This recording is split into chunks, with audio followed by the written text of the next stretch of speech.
Hello and welcome to the Middle School Bookmarker Show. I'm Chris.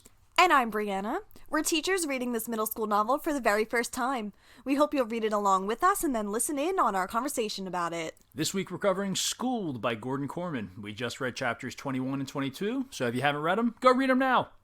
Oh, and by the way, we're going to get this whole show wrapped up in just 11 minutes, because 11 minutes is all you need to realize your best friend is an evil mastermind.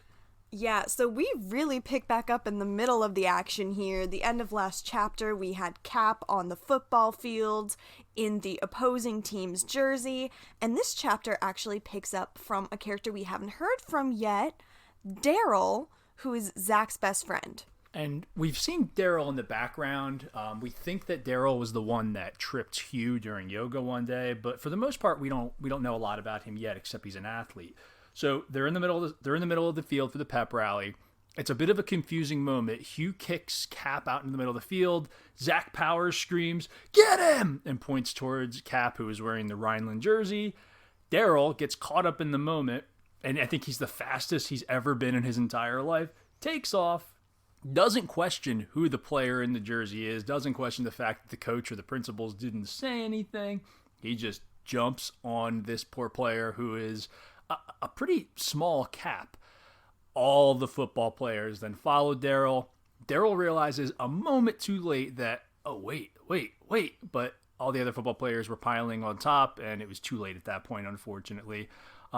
There's a dog pile. The coaches come to break it up. And there's that fun line that Korman wrote about how after they peel the players off, they pull the helmet, and it says about 30 pounds of hair fell out of the helmet onto the turf. I love that part. Yeah, I definitely chuckled too. I thought it was funny. So we see Daryl kind of struggling with the fact, realizing that it was actually Cap, but right before everyone else piled on him, he did yell for everyone to stop, but nobody listened to him because there was too much momentum going on. So he already felt bad as soon as he made the tackle.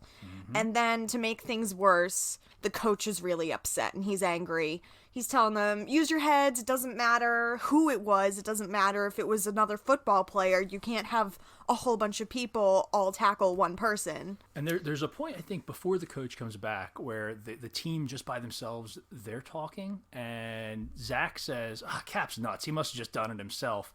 And Daryl has this moment, he's an internal monologue where he thinks about how he used to hate school until Zach kind of taught him to be popular. And so he's never doubted Zach. But in this moment, when he says, "Oh, Cap's nuts, you know how he is. He probably just did that himself. It was probably his idea." Daryl, for the first time, begins to question that Zach is maybe telling the truth. And that's something I think Korman did really well in this chapter. You and I talked about before that we think that Korman did a great job of characterizing Daryl in this one chapter because it's our first chapter from him. And so we had to learn about who he is as a character in addition to getting all these crazy plot points that we talked about. And we're only about halfway through the chapter at this point. Yeah, a lot happens. Doing a really good job of letting us know, okay, this is how Daryl thinks, this is how Daryl acts, this is how he interacts with other people. And I thought it was the strongest characterization of the novel so far. And the fact that it's coupled with so many important plot points, even more impressive. We both picked up on it too, so it really must be a point to be made.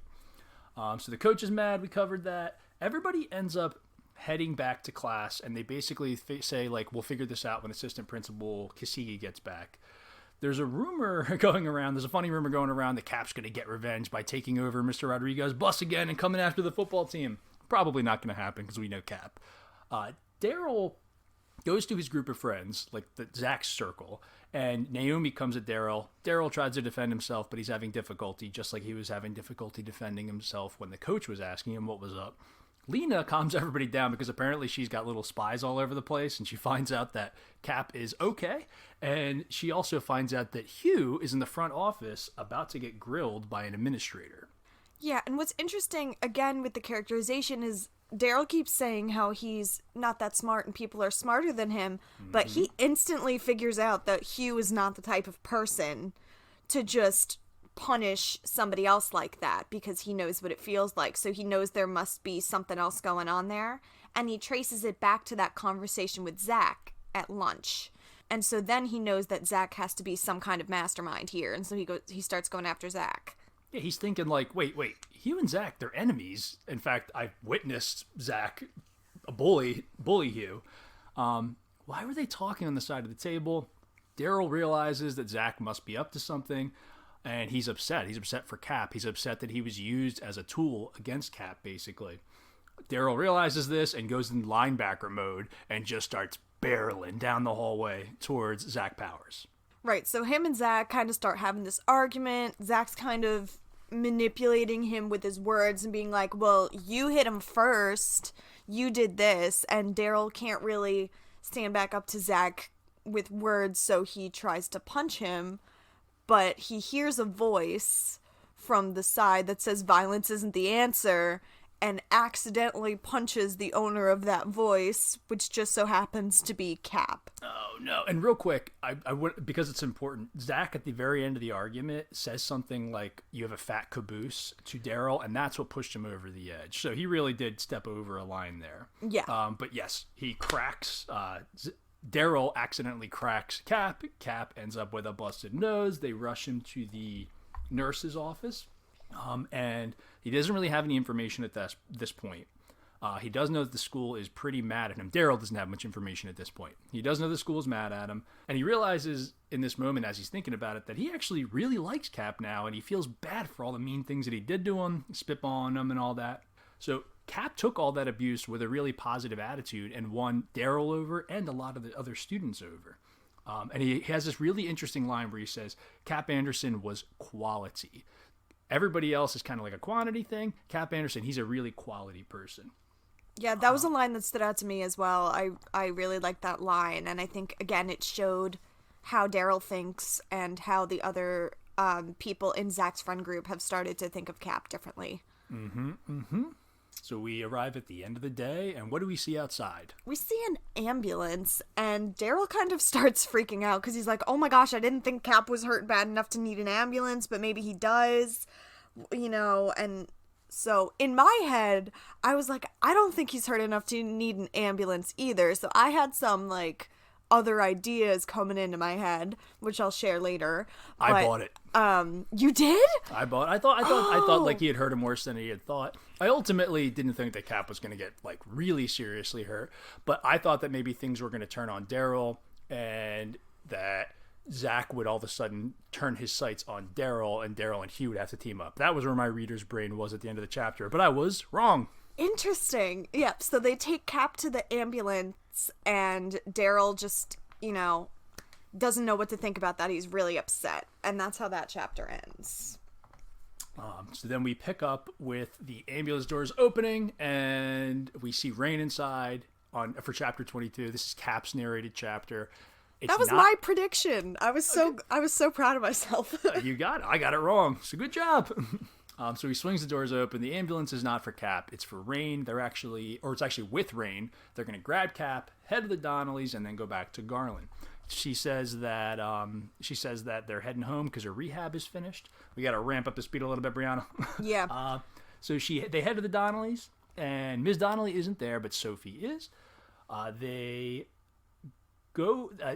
Cap asks if Sophie wants to meet Rain. And Sophie says, "No, I've heard a lot about Rain. I'm okay. I don't think I need to meet that crazy lady." They do have a little conversation about the bloody nose, and Cap just says, no, it's just a bloody nose. Right. So he goes to get his stuff together. Yep, he goes to get his stuff together. Sophie helps him out. And, he leaves a note for Mrs. Donnelly saying thank you for everything. They talk about how Cap will, in his mind, probably never see a TV again, and he's going to miss trigonometry in tears. And Sophie basically tells him a fake ending to the show, and Cap totally believes it. And then she's like, I'm just kidding. Rashawn, he said this terrible thing happened to Cap's favorite character. Cap bought it for a second, but she says, no. I'm sure it's just going to go on forever. Right, and how does that chapter end? So they actually make their way back to Garland, and Cap remembers it. He gets to the point, he gets down the driveway, but there's this moment where he's kind of thinking inside of his head that, things don't seem as brightly colored as they did at school and the other places I've been recently. And he's beginning to like, because he didn't know before what the outside world was like, he wasn't able to compare. But now he's had that experience in the outside world, and he's probably going to start comparing, and immediately has started comparing what Garland is like versus his school, versus what it was like to live with the Donnellys. So I imagine that this is going to be a major plot event, or a major point going forward in the story. And you said major plot event just now. When I was reading these two chapters, in my head, the English class word that popped into my head was climax. So it's like the biggest point of action in the story. And I think this is definitely a contender. We haven't read the whole book yet, so we don't really know for sure. But I think so much happened, and this book had been leading up to him potentially going back to Garland and all of these things. And I think that it's definitely a big event that Cap is going to be thinking about for a long time after this. So that's why I think it's potentially the climax.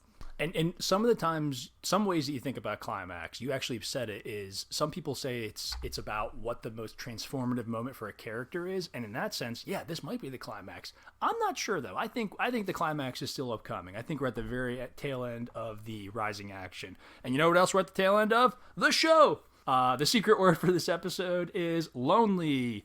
Brianna, you want to wrap us up? Yep, so if you enjoyed this episode, please remember to like the video, hit the bell, and subscribe for more. We're reading chapters 23 and 24 for next time. All right, bookmarkers, we'll see you later.